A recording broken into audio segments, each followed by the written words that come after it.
Wow. Welcome to the Max Hawk podcast.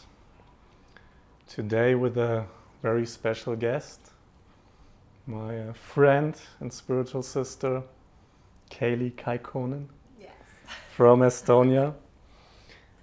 And you are a true medicine woman. And I remember you were playing this song in Amorgos, Greece, in a retreat with Nessie Gomez.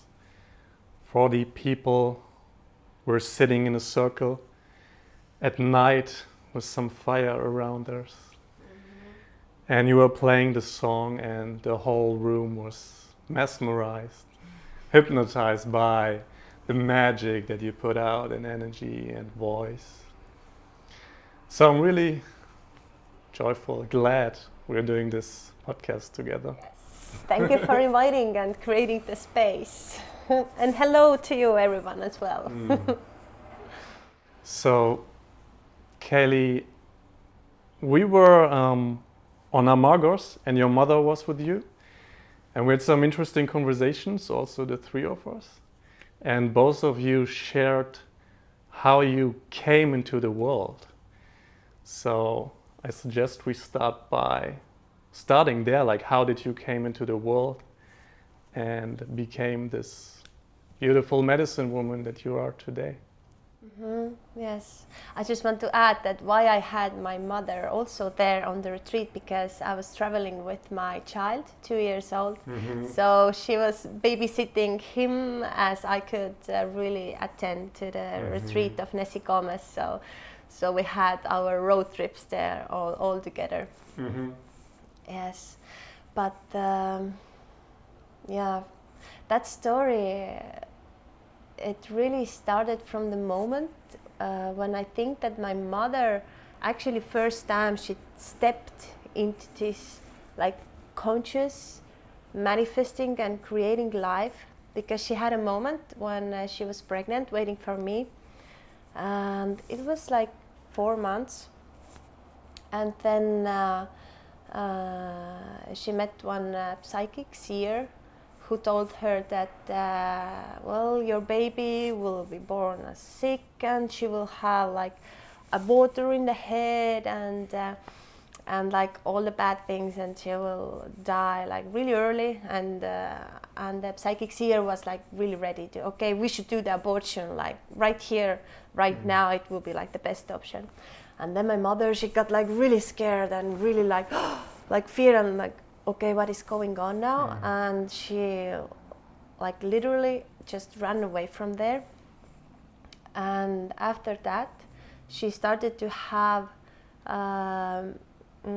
like a moment that I started to like fell out from the womb. So the doctors, they had to sew again, like to close the cervical canal, not the baby to like fall out. Mm-hmm. And so they had this like clinical like thing, and then my mother, she saw another healer who told her like, okay, now you just really have to step into the space where you put all your attention to this, that how she will be if she is healthy, she will be grown up, she will run around and play, and you have to like really feel into it, like every little details, like the qualities and the talents and the gifts, what she will like. So she started to think me out, or like we're still laughing that she made me out. Mm-hmm. Like really thinking about different details, and now years later she has reflected on that actually first time she got connected with really this place that if you put your feeling, your attention, your belief into something emotionally really strongly, that it starts to appear. Mm-hmm. And also the things that she manifested or thought about, like dancing and singing, and that I like to be on the stage and different like this kind of things. Oh, and the hair, this was the main thing, like, yeah, that you will have like long and thick hair, because I have two younger sisters and they don't have hair like this. So it's been really funny. We've been laughing that I got my hair from my bald father. But yeah, she really started to put the attention and to really manifested how it will be, if everything will be okay and it will be fine. And also one, like I think one really big influence from the birth was the fact that I was born with umbilical cord around the neck.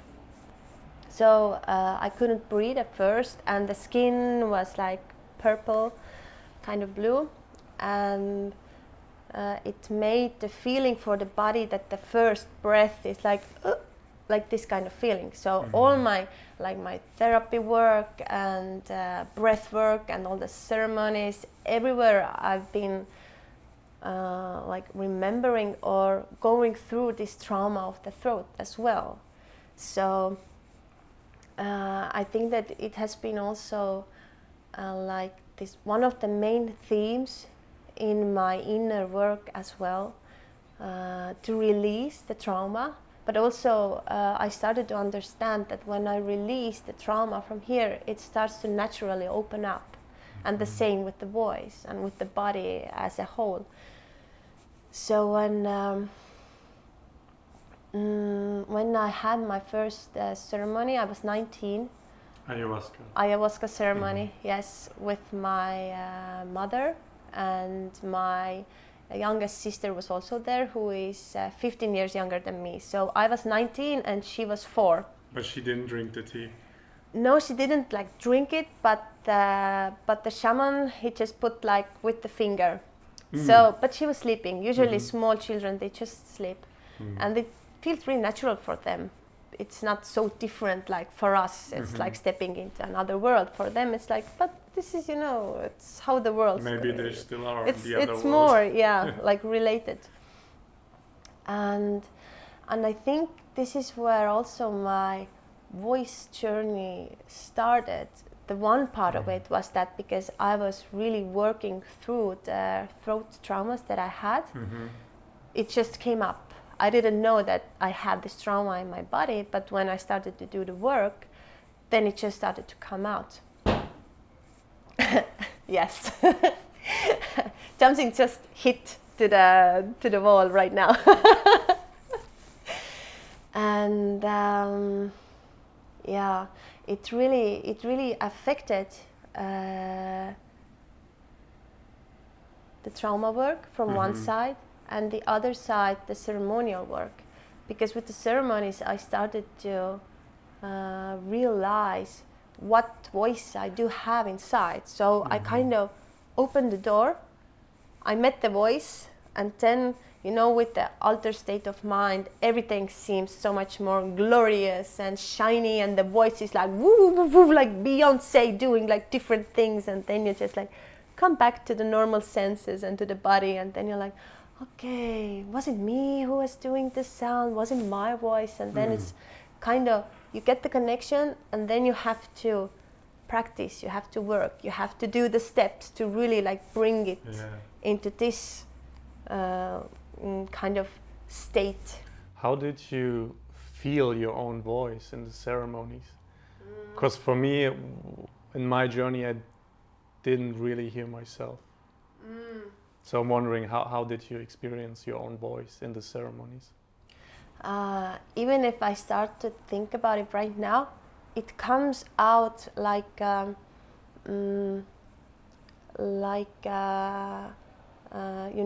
the grapes, they grow, they have this kind of like twining, is the word twining? It goes like this kind of.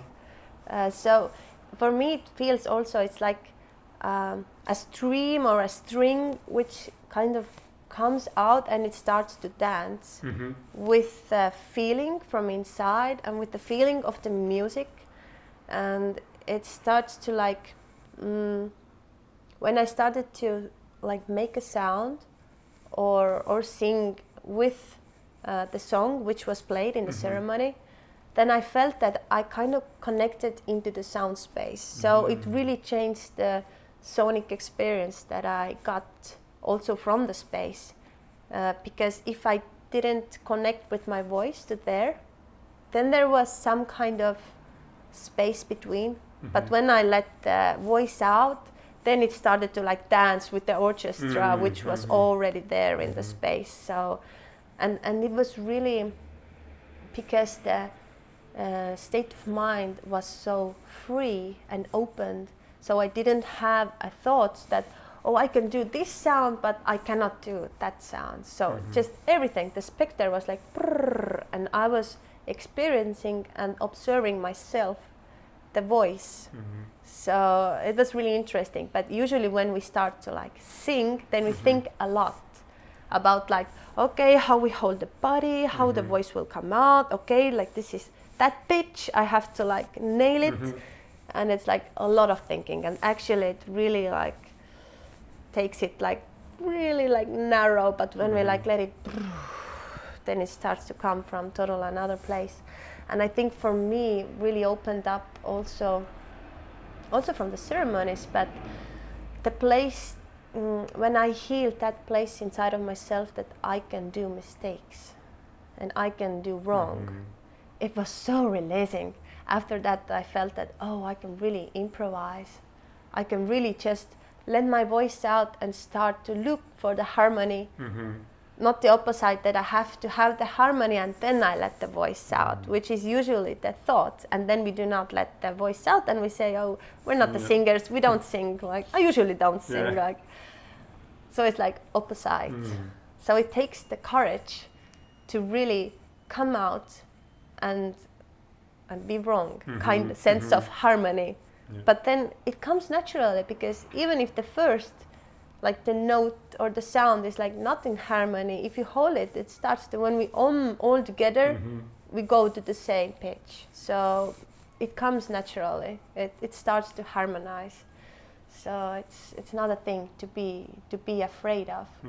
And also I felt in my life that the voice and the sound, it was really like kind of like knocking on my door all the time and really like giving me some tests in my life.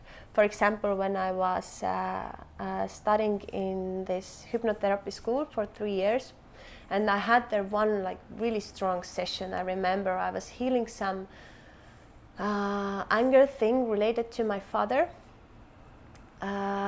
because at the childhood we had like this normal type of family, like the emotions were suppressed, and I had more like dominant father who was also suppressing the voice and sounds because he had to work and concentrate, so all the extra noise was like too much. So he suppressed your voice as well? Yes, so I had also like this feeling, and also like some previous experiences, like forgetting the words on the stage, because I was going to like acting singing school. It was like musicals. How old were you then? I think I was 13, 13, yeah, until maybe 17, 18, like 4 or 5 years. So I got all the best experiences, like singing wrongly in the microphone, like on the stage, and hearing it at the same time, forgetting the words and everybody looking at me, and you know, all the stuff that you can possibly get, like I got it. And I also had to heal this as well, because all the anxiety came up when I went on the stage, and I had to like go through it. And one time when I had this like really strong like releasing of the anger and from the throat, then I was driving back from the school to home, and then my friend called me and said like, a good friend of mine who is organizing really like big festivals and concerts and everything, and he was like, oh, you know, we have like nearby at your home this ecstatic dance, and we need like a singer afterwards. He does the ecstatic dance, and then he has like some live concert, like a little bit someone is singing. And then he was like, oh, I was thinking about you, that maybe you can come, like you play guitar and you sing also. And I was like, okay, now this is the test, that this is not a place that where I think like, do I want to go, or maybe I don't want to go, but it was like, okay, now I have to go, like to bring this energy through, which has been suppressed before. You felt it was your purpose, your calling to voice, sing. And also because I released something, so I needed to bring something new through to like take back the power which was before suppressed, not just to leave it there, that okay, I clean the space but I don't put like anything here, you know, to like really start to create also more consciously and really like take the space to give something into it. And it was 150 people, so it was pretty big event. And before that, I think I've never been on that big audience as well. So it was for me like the maximum test. And everything went well. I started to play and I just closed my eyes. I used to do that I just close my eyes so I don't see anyone, and I'm just like singing my song. And then my husband started to tell me like, Kaylee, maybe you could like be more like open eyes and like look at the people, you know, like it will be really beautiful. It was so funny at first. Then I was like, I need to hold my energy, otherwise I will like get too much into the people's thoughts and feelings and everything, and I will forget like what am I here like doing. So yeah, the life started to put me in this space that I had to share, also with the sound and with the voice. And I think there is something, the way that I started to connect with the voice again was through the ceremonies. So I didn't learn how to sing the songs beautifully, but the other way around, how the songs will come through. And for me, the main purpose is not about the beauty itself or the harmony or the structure, but more the energy. How much energy I can bring through while I am singing the song or humming or whatever. The question is about how big channel I can be for the song. So this is like the measuring for me. When you talk about the energy coming through, where's the energy coming from? Yeah, it's a good question. It's like the great mystery that you cannot explain. You can just experience it. So we can philosophically like think about it, but how I feel it's the source. And when we walk our path and we really follow our heart and we express it, then we connect to it. And whatever it can be, when we cook or when we do whatever, some everyday easy things, but when we are aligned in the moment and with the heart and really grounded into the body, because it includes the body. It's not that we are like really going some like really high states and now we are like, oh. No, it's more in the body. It's more like how to ground it and embody it. Then it comes to the space, not like how far I can like climb on the ladder and then like stay there, but actually how to bring it through. So yeah, I think the sounds and the voice and singing, it really helps to do it and to play with the space. And what I experienced as well, for example, when Nessie Gomez was performing in Estonia, in Tallinn, then I had the chance to sing also before her, and there were also 250, 300 people, like a lot. For me, I usually don't have so big audiences, but the more people, for now, in this moment, I don't feel the fear of the amount of the people. It doesn't matter how many people there are for my mind, because I've gone through. Because in time, I had to step like more through, and in time it got less, and now I don't have the place that I have to go through. I don't have the fear, I have this excitement, and it feels like good. So that's beautiful that 1 million people watch this video right now. So there's no more fear about it. Yeah, and the therapy work, it really, eventually you get there that the layers, there are no layers anymore. But sometimes it feels like, okay, there's another layer, like I've been doing this like 10 years, 20 years, 30 years, like why the hell the layers are not like getting over, you know? It can sometimes get like, oh, like exhausting. But at the same time, it's good to know it's still layer by layer, it will get less. And also I feel by the audience, the more people there are, the more energy we bring together. So I was singing there like national Estonian song where you sing like first and then the others are repeating. So we call it's like a swinging kind of song. And it was so powerful, all the people, they were singing along.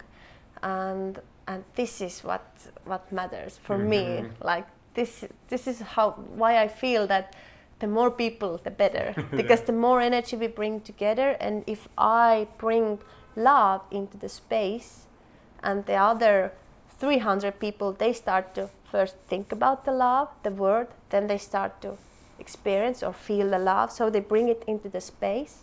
And I feel it's like the stone that we just like throw into the water, and then it starts to have its own natural like circles, so it starts to like, yes, exactly.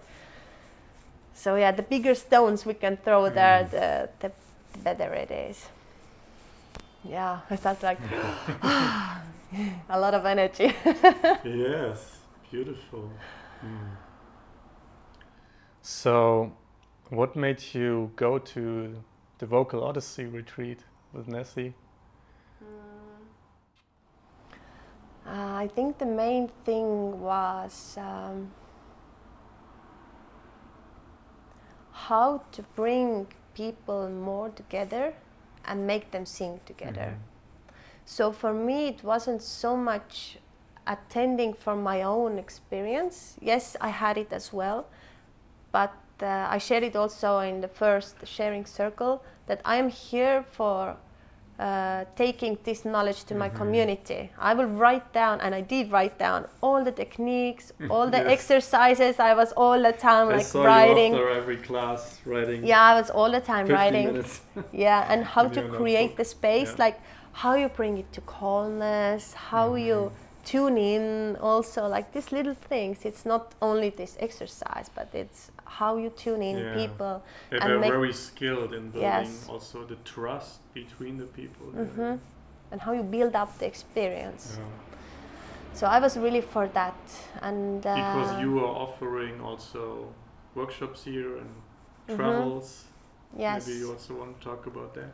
Yes, I really use it in my work now, and I'm organizing also a retreat because people, they started to ask. And I think we were there 10 days. It was a pretty intense course, and we got there actually like many tools to use. So I feel also right now that I like to do more like 3 days retreats instead of one night or few hours, because then you can really build up the space, the experience, the trust, and the experiences will be bigger. And especially for those who say that I'm not the singer, or I don't sing, or I don't have the great voice, or all these beliefs, they will get the biggest experience, like, wow, what is it? And I truly believe that we don't have to learn to sing. Yes, we can learn we can practice the rhythm, we can practice the pitch, the harmony, but actually we have to learn how to relax. And then the voice will naturally come out. That was a big thing for me in the Vocal Odyssey, because I never had anything to do with voice and singing. My idea was to go there to maybe speak better for my YouTube videos. To use voice as well. And then, wow, like I really also learned, like you say, to just let go, let the voice flow through, just allow it and play with it. And yeah, I feel really my voice changed since the retreat, and there's more presence in it. Yeah. And I was always the guy like, I don't know, like have nothing to do with singing. What do you mean by pitch? Yeah. Yeah, and I think many people have it.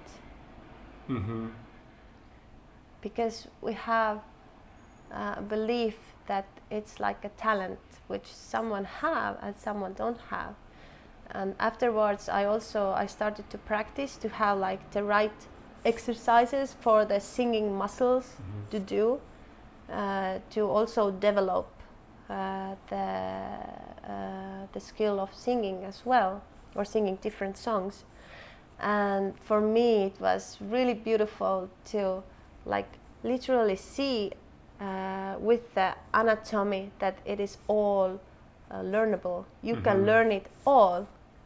It's the same like mathematics, but it seems that it's something more like, you know, invisible, kind of you have it or you don't have it, or something like this. But actually it's the releasing part, how to release. And also for the women as well, because the throat is mirroring also the womb and the cervix. So it's also related with the pleasure, or also when women are giving birth, it can relate also. And I felt after giving a birth, how my voice changed.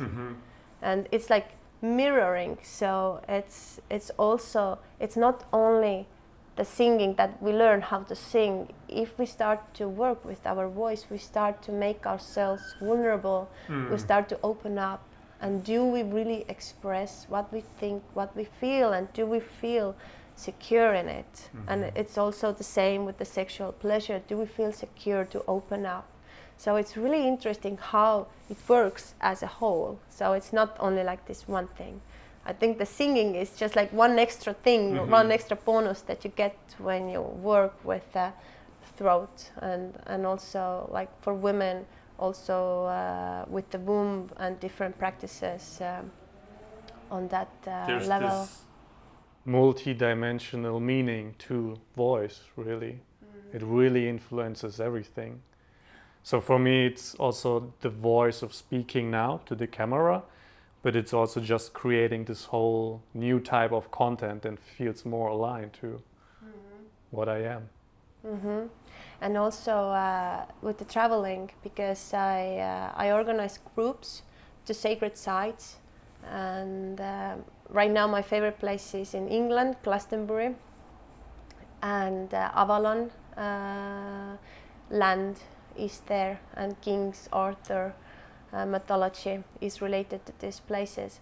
And there I also use different things to really connect with the sound and with the voices, because for example there is one important place to visit, Abbey, and it's so funny how they rewrite the history, and it's like written there, like there is like a building which is perfectly in symmetry, and it's opened upwards, so if you make a sound there, it has really, I get like the tickles, it really starts to come alive, and the acoustic is like really beautiful there.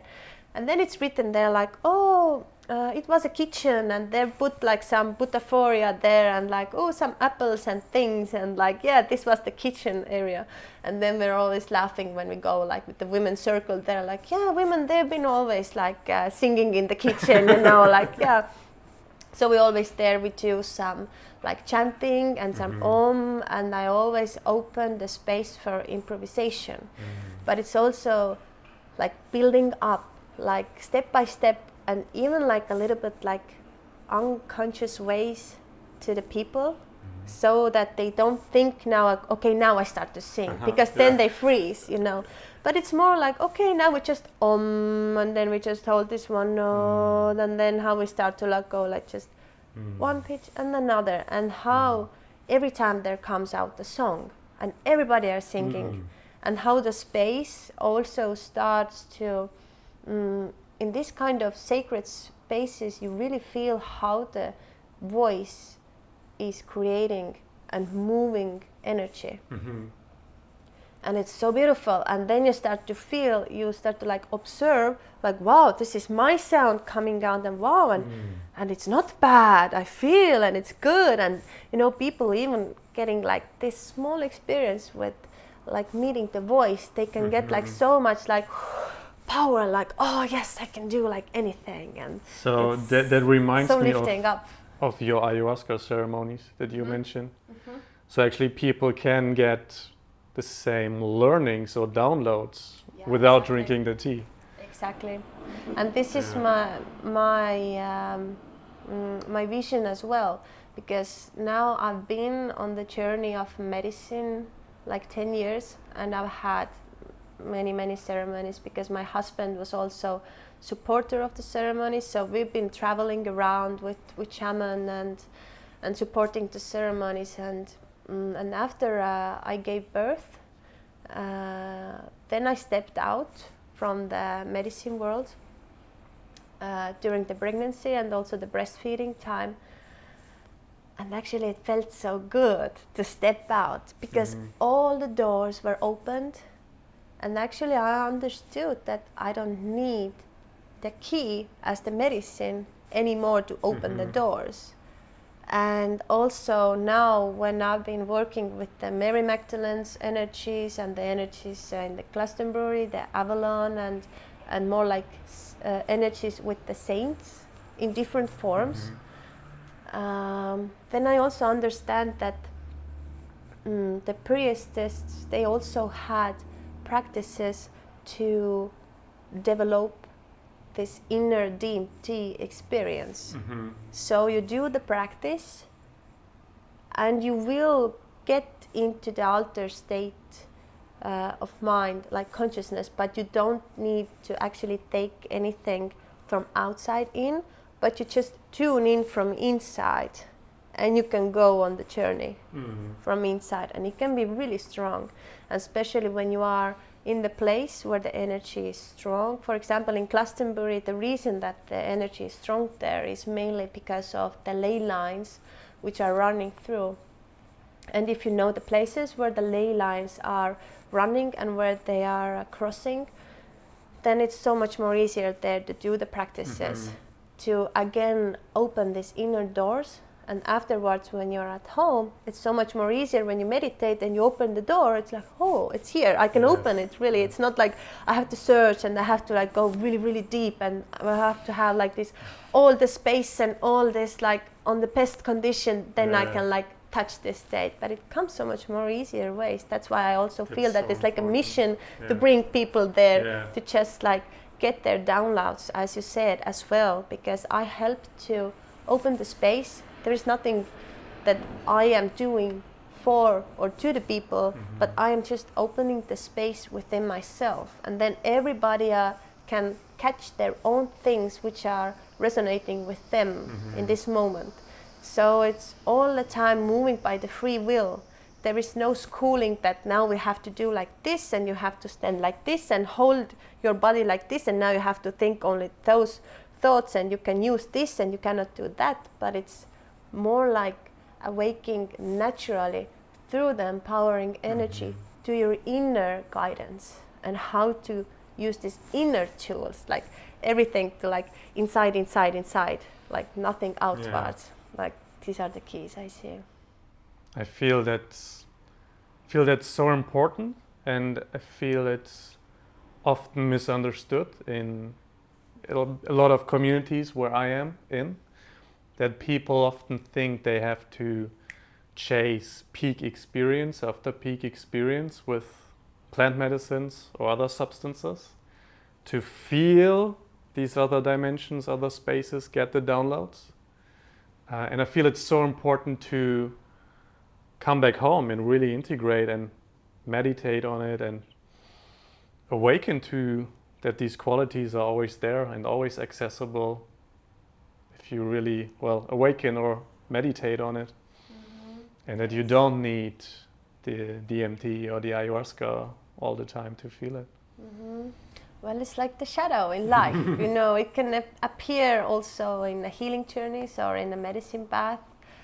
It's the side of the shadow where we still want to take something from outside to like, okay, like, and then I will do like all the other things, you know. But eventually I see that it's important to open some of the doors. They are really big helpers. And I'm so really grateful for the medicine journey that I've had. It has helped me to grow so fast in like so short time. But at one moment when we get the some of the important things done, or we get the tools or the practices, sometimes medicine can also come and tell you, now you have to stop. Now you have to put away the walking stick and you have to start to walk your own. And actually then you can grow it. It's the place where you can grow it. So yeah, it's really subtle, and I think it's also a sensitive subject to talk about. And I see it also in spiritual communities, and it doesn't have to be a medicine like this. It can be also a retreat or therapies. You know, you can go also into the healing too much, trying to fix everything. But some people, they forgot that, okay, I fix and I clean, but now I have to put here something as well. So I have to also call in the love and peace and new activities and the hope and, you know, these qualities. Otherwise we dive too deep and we feel like the life is like just processing all the time some, I don't know, traumas and ancestral stuff, because there are a lot ancestral stuff. So we have to decide at one moment, okay, my part is done. I'm grateful for the life. Now you are on the backside supporting me, for me to walk really my own path, like to really integrate it this way. So yeah. You shared with me that you and your family, you were all practicing, all doing a ceremony together of ayahuasca. You're also doing therapy work together, which I found, wow, sounded so beautiful and inspiring that your whole family really, I don't know, I guess is aligned on it and really tries to heal all the connections and everything you can heal. Maybe you can share more on that, because obviously the family, I think, is for so many people such a big reason for trauma and triggering in life. The pain point. Yeah, you go and you feel so good, and then you go and you meet your family and it's like flush down. There's one funny saying in Jeffrey Martin's community of the Finders of Awakened People. And sometimes people say, oh wow, I feel like I'm going too deep into awakening and I don't know how to come back. I feel like I have no more personality, no more emotions, I'm just purely away. And then people always joke, just spend like 1 week with your family, you'll become back to like the really low ends of awakening. Yeah, that's true. In our therapy school we had this joke that we have only 2 main things in our life: relationship with our father and relationship with our mother, and everything else comes from there. So we've had also like this like normal kind of, to say like normal suppressive like not really working type of family. I think until I think I was 15 when my parents, they went first time to Brazil for a ceremony, ayahuasca ceremony. And then my mother went to study hypnotherapy, and then they got into this stormy changing time where they broke up, and then they came back together and they broke up again, and it started to change like a lot. And it was so funny, I remember when they came back from the Brazil and they were like really sharing like, wow, you know, we had this kind of like experience, and you know, things are like this, and we're all connected, and it's all love. And we were like, with my sister, like listening, and yeah, but this is how the things are. Like, why is it so like big thing for you? And we already understood that that we already were in another place, kind of like feeling or seeing that this is the normality. This is what I feel also, like the younger generations, they can come into the lives like with less stuff on their shoulders. They can come as a more clean or pure white sheet of paper. And for us, it started to change also, like from that time. So it's about 15 years ago, and since there, yes, we've done together ceremonies. And I remember one ceremony. It was like my father was sitting on the right side and my mother was sitting on the left side, ayahuasca ceremony.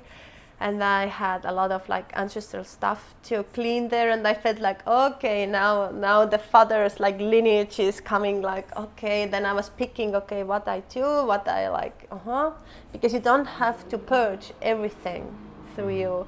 You can pick and you can make like contracts or agreements. Is maybe contract is not so good word, but like agreements that, okay, I will release this part from my own system.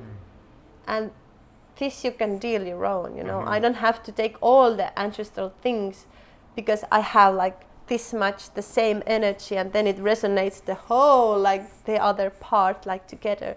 So I was working like this. I remember one ceremony, but I was also like picking, and then when it comes too much, like too strongly, then I also I go outside and I connect with the earth.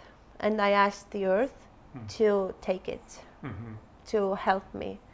So I also connect with the spirits from the nature and with the land, and especially on the ceremonies where I see that I cannot get any help from the ceremony, because space holders are different. Some are more musicians than curanderos. They don't work that much with the invisible plane, but they hold space through beautiful sounds. But the invisible space can be pretty messy if you don't work with it.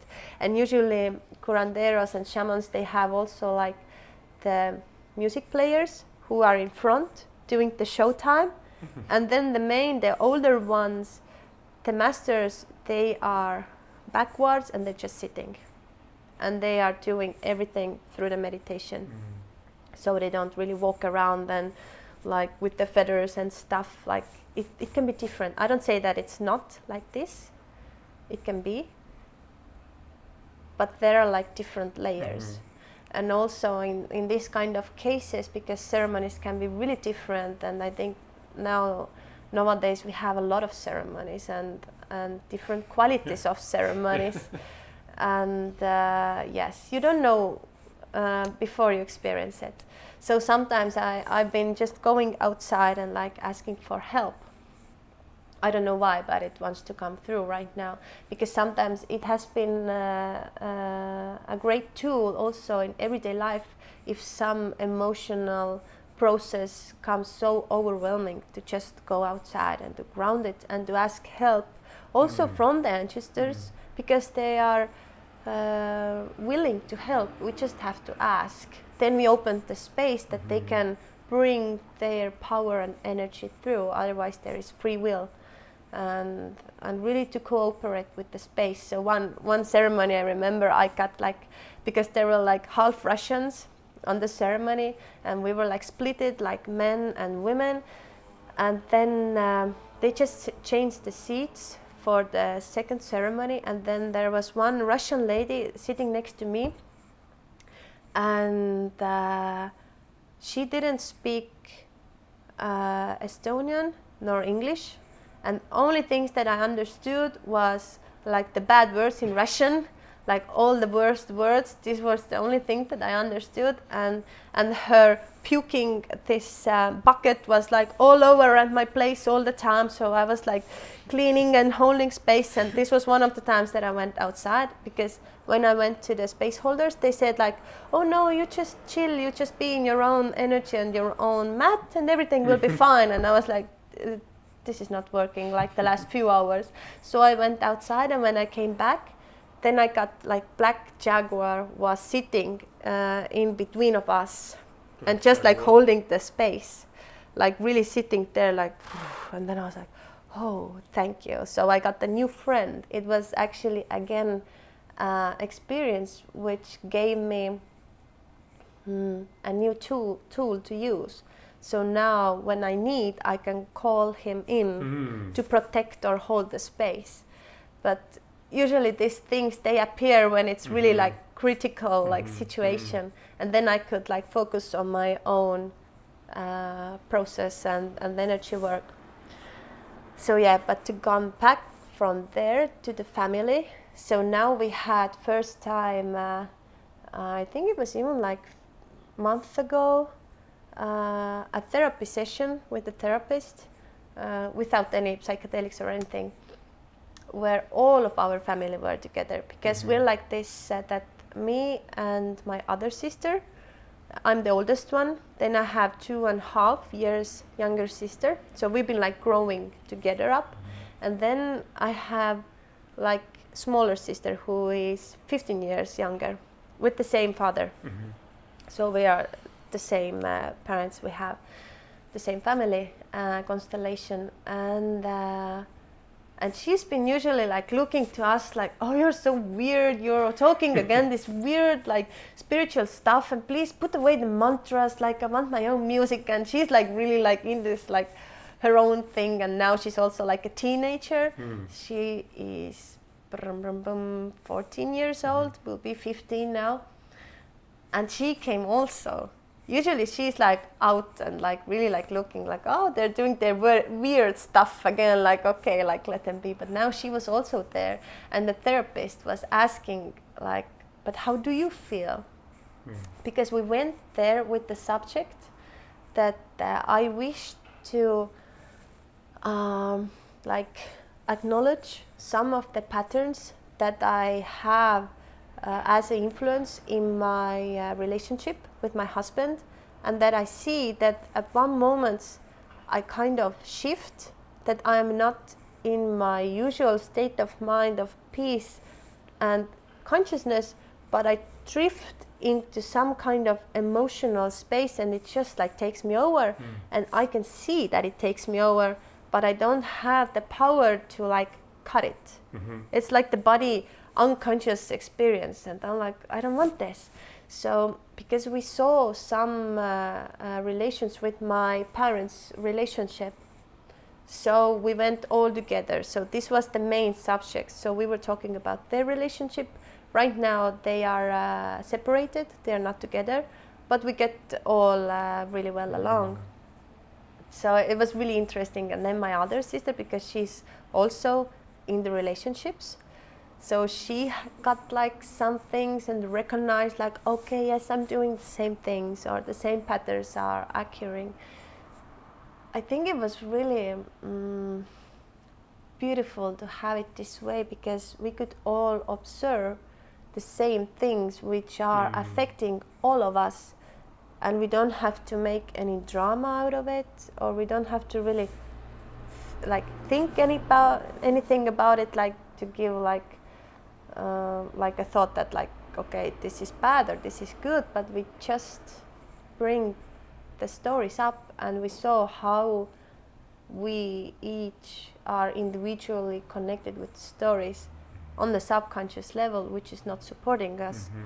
Because when we acknowledge it, then we release it. But when we don't know what it is, then it's just something which is affecting us on the subconscious, and it's like pumping out like totally like unexpected moments, and it's like, where are you coming again? Like, can I catch you? Like, can I catch you? Like somewhere. So it's so precious moments when you can catch something and just like, then it evaporates.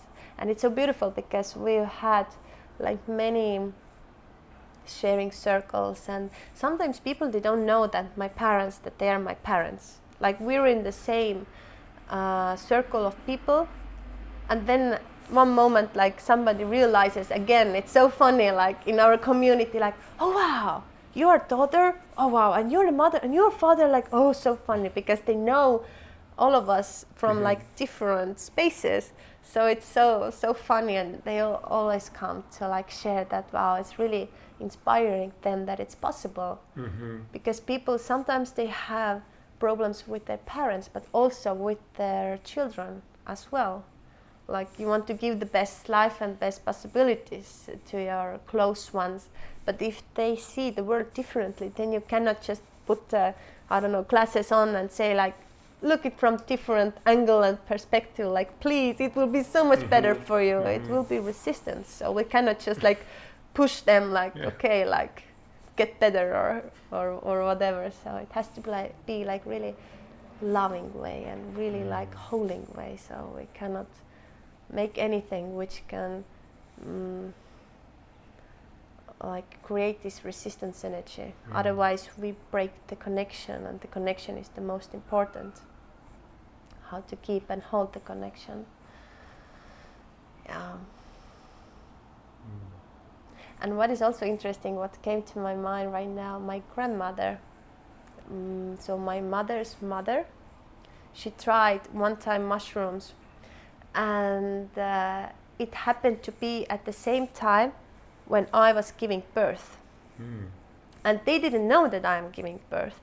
They had been like really organizing, like, so it was my mother, my sister and my grandmother, like, oh, like we will, what they were thinking, like, oh, we will like show this other invisible world to like our grandmother and how it will be.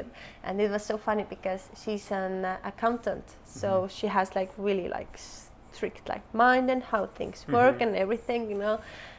And then she was first like, oh, please take it off, like take it away, like I heard like if you eat something sweet then it goes away, like once she felt when it started to like she like wanted come to stop it, yeah, so she was like, please cut it out, like take it off.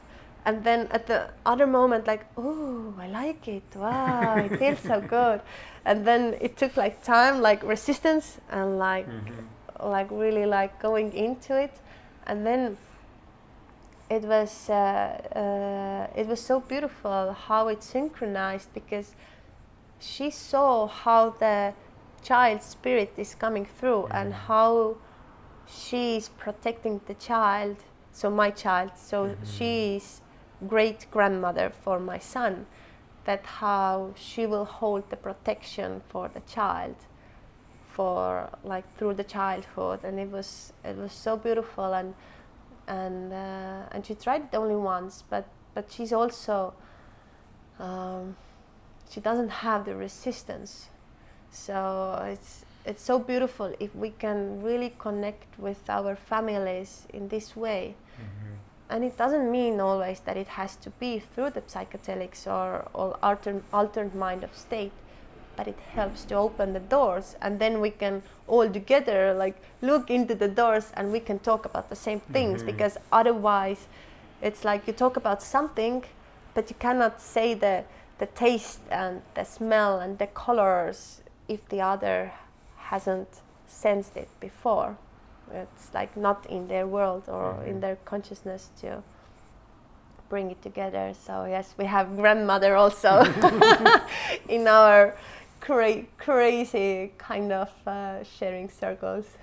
Yeah, I feel this is really inspiring to see and hear the stories about your family. I think that could be useful for a lot of families out there to really heal, and also for each individual in the family to see how there's this illusion of the ego with all its traumas and subpersonalities, and it would be good if more people and families understand how all of that relates and creates so much trauma for many people. So thank you for sharing that. Yes, but it still comes from the free will. And as we see around, many people, they don't want to choose to see. Because if you start to see the beauty, you start to see what is ugly as well. And if you start to see the light, you start to see your shadow.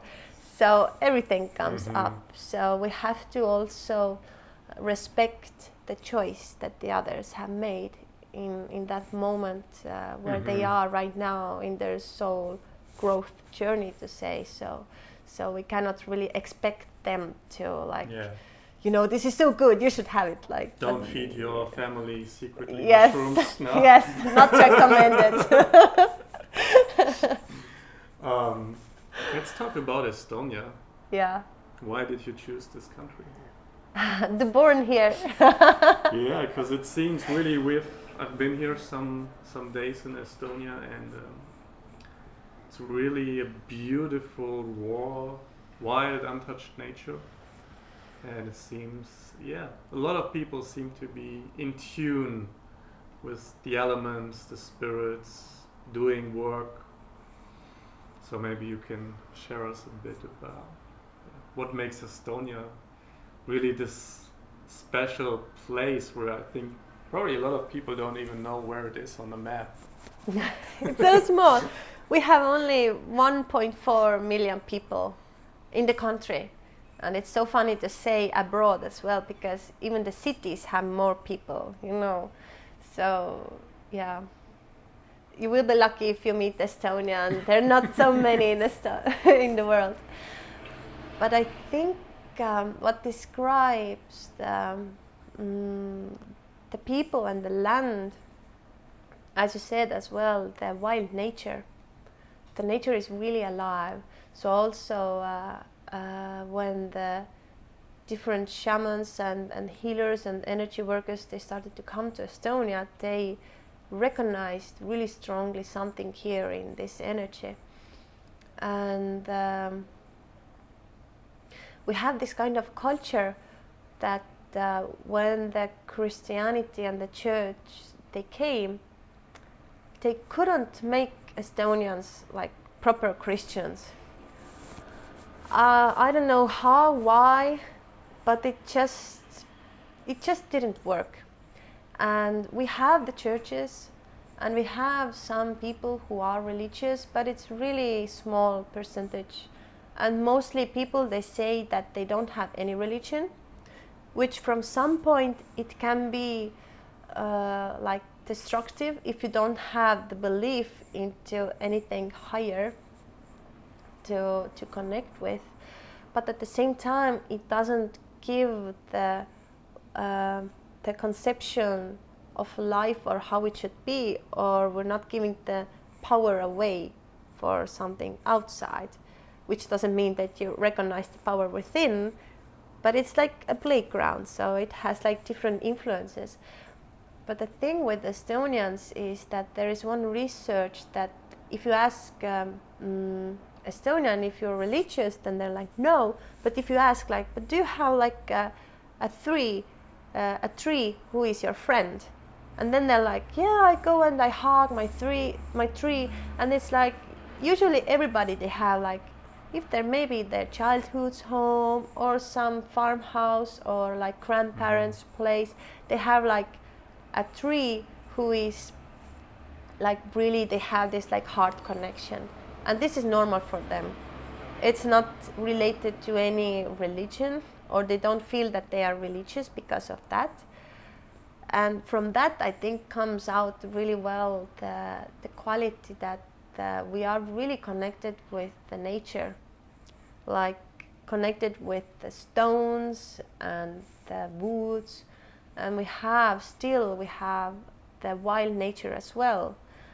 Well, now there are different things happening, and it's so funny because Estonians are like this, that if politics, they make like kind of bad decisions, which are not really good for the people, and they lose something, money or whatever, then they're all the time like, they're quiet.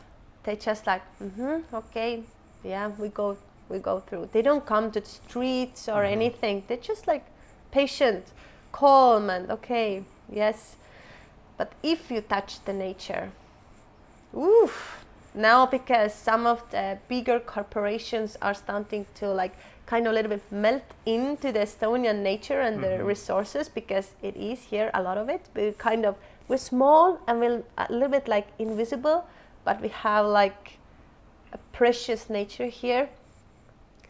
And then people came to the streets, and they're really like, wow, no, not our woods, not our lands, and they got really like woof, and connecting all together, and it's so strange, yeah. Like what things are the things that trigger the people also as the like a bigger crowd, or like the subconscious of the nation, to say this way. And we have this thing that we have, I don't even right now how it's said in English, but we have this singing I don't know if to say like holiday, but it's a gathering, singing gathering, where like 500,000 Estonians, they come together and they sing all together. So that's a third of the country? Yes, exactly. So a lot of Estonians come together. And actually before we got free under the Soviet occupation, Estonians, they sang themselves free.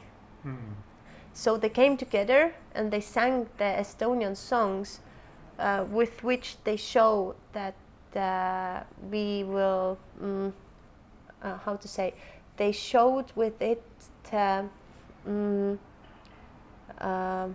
what is the good word for it? Like choosing the freedom, kind of, and like setting the boundary to like step out and like coming together, like the resource as the people together. And this happened through singing all together. So this is also like interesting thing about it, that Estonians, they don't come on the streets and they don't start to fight, but they have some other, I don't know, expressions or ways to really come out. And when you usually walk in the street in the city, you don't see it that much. Yeah, well, sometimes there can be like hippie-minded someone who is like in a park and maybe hugging a tree, but it's not the normal. But when you go outside from the city, then you start to see and connect with it much more. Then the energy is much more pure, and it's kind of there. There's something, and it affects other people also who are coming abroad, and it's the thing that starts to invite them back, like this, some kind of connection with nature. So the nature starts to call people back in. Yeah, I think this is something, and some people, they also call Estonians like elf people. And because of the appearance, and also for some of the people, they say that the language also sounds a little bit like singing. And to me it sounds like this language from another planet. What I've heard some people channel that, and also Matthias De Stefano. He's like sometimes channeling it. It really sounds like similar, coming from an old planet, from another time, maybe. And it's a beautiful language. It sounds so really like singing, like beautiful, cute words somehow. And like clear also. I think it's really like pronounced out somehow. And I heard one time that in Lord of the Rings, you know, they have made the Elven language, that they have used some of the Estonian words there to make the language. Some Estonian just bring it out and said like, oh wow, look, we had there like Estonian words, they have been used like in there. So yeah, it's interesting. And when I got pregnant, then my senses were much more tuned in with the nature. And I started to also connect more with the beings in the nature. And it was so funny because first it was a little bit also like scary, you know, because you hear, you feel that there is someone here, but you don't see. So it's like, okay, are you like, do you have good attention, or do you want something from me? And then I understood, oh, they're like guardians. They're like just like guarding me through the forest. Because I was walking to the camping place through the dark forest, and then I just felt like I'm walking.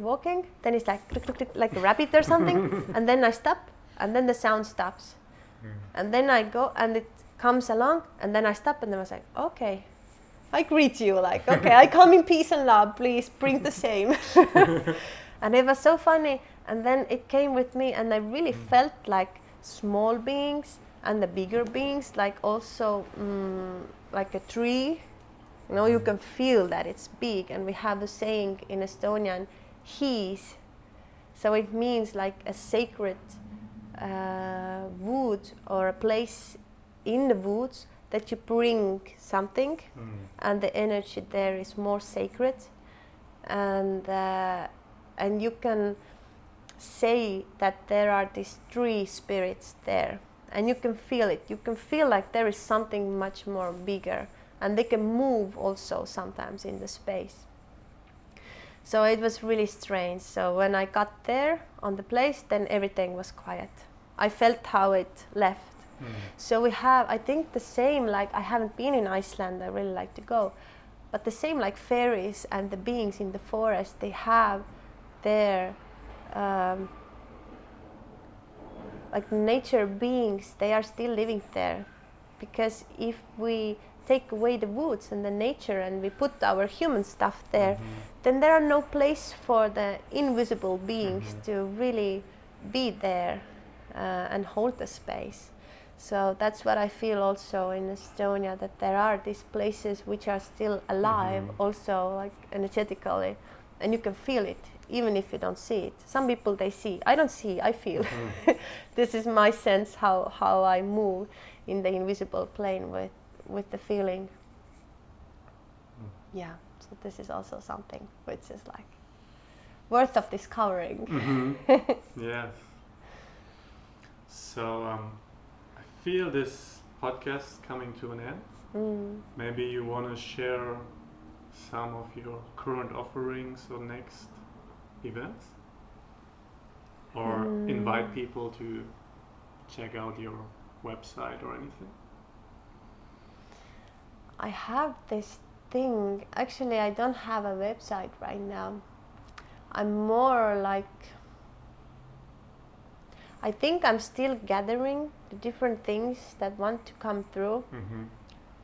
So I do the therapy work, we do the concerts with my husband, because he's also a like public speaker, storyteller, so I play the music and he does the storytelling, and also the journeys that I'm doing.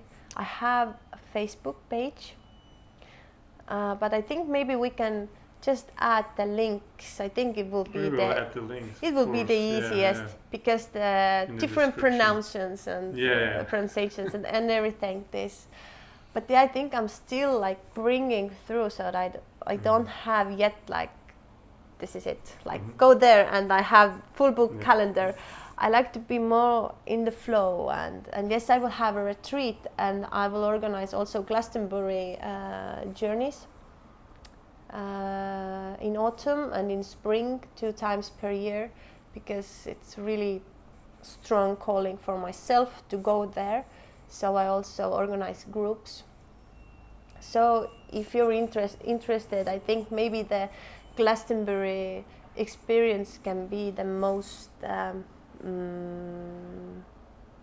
maybe best option for like worldwide or international project to do and to organize. And I also do it if somebody comes and says, oh, we have our group here, like I don't know, group of women or group of whoever friends, and we want to go there, so I can organize it also this way, so you can have your own sense of feeling with whom you want to go there and experience the energies, because the energies there are really, really strong.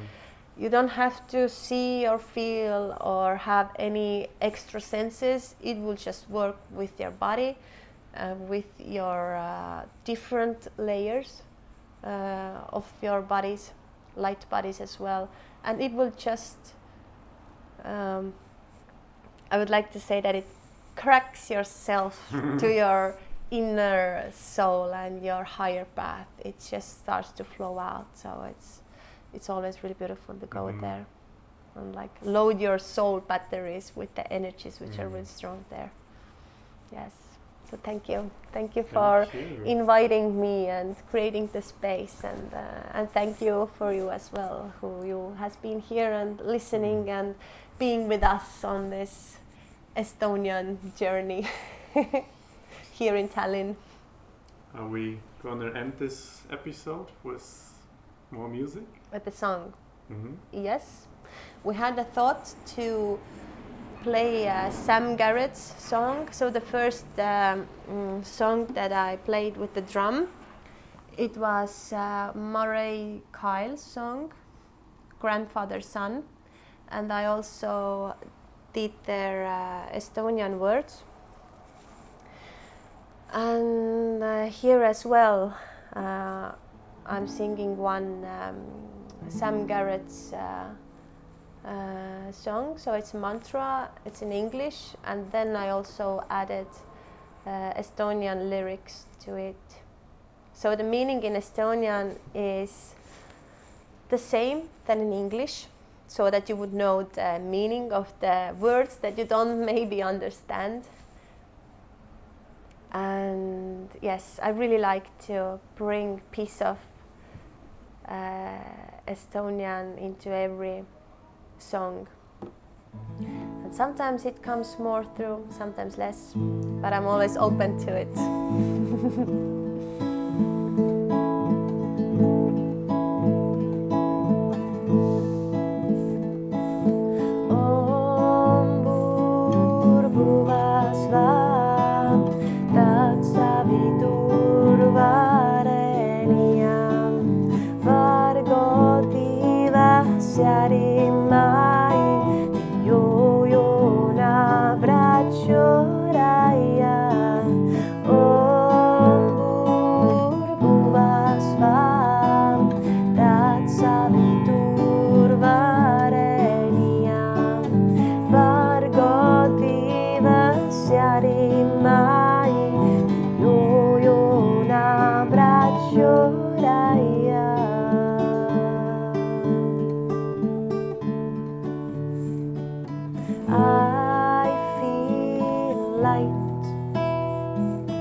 Bargon divas ja rimai,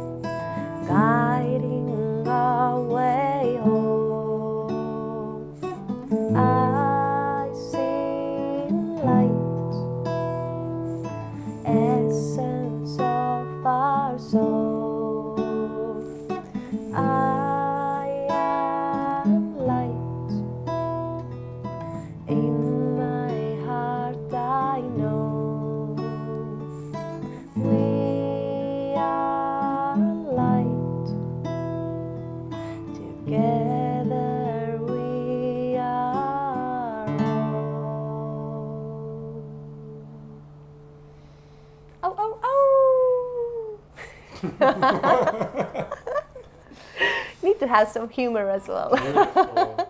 Beautiful. Thank you.